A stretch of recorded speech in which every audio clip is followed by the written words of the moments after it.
পরিমণির কাছে। আমারও তো প্রশ্ন, সৌরভ ওর কি হয়, ও কার সাথে রিলেশন করে, কার সাথে শুইতে যায়, কার সাথে কি করে, ওটা হচ্ছে ওর পার্সোনাল বিষয়। সৌরভ নাকি ওর আগের জামাই। আমাকে যে মারছে সে তো মাতাল অবস্থায়। বাংলাদেশের সব বড় বড় অফিসার কর্মকর্তারা সব নাকি তার বয়ফ্রেন্ড। তার বলতে কার? মানে পরিমণির। আমাদের মতো মানুষ ওকে কিছু করতে পারবে না, মানে ওটার জন্যই তো সাধারণ মানুষ ওর কাছে দিনের পর দিন প্রচালিত হচ্ছে।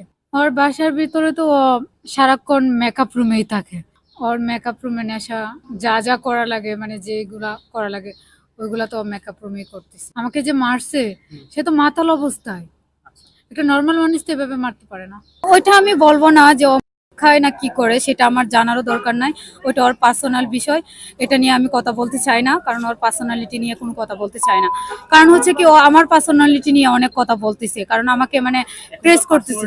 একটা মানুষ নর্মালি অবস্থায় একটা মানুষকে এভাবে মারতে পারে না, সেটা আমি বলবো। কারণ হচ্ছে কি, যখন ও আমাকে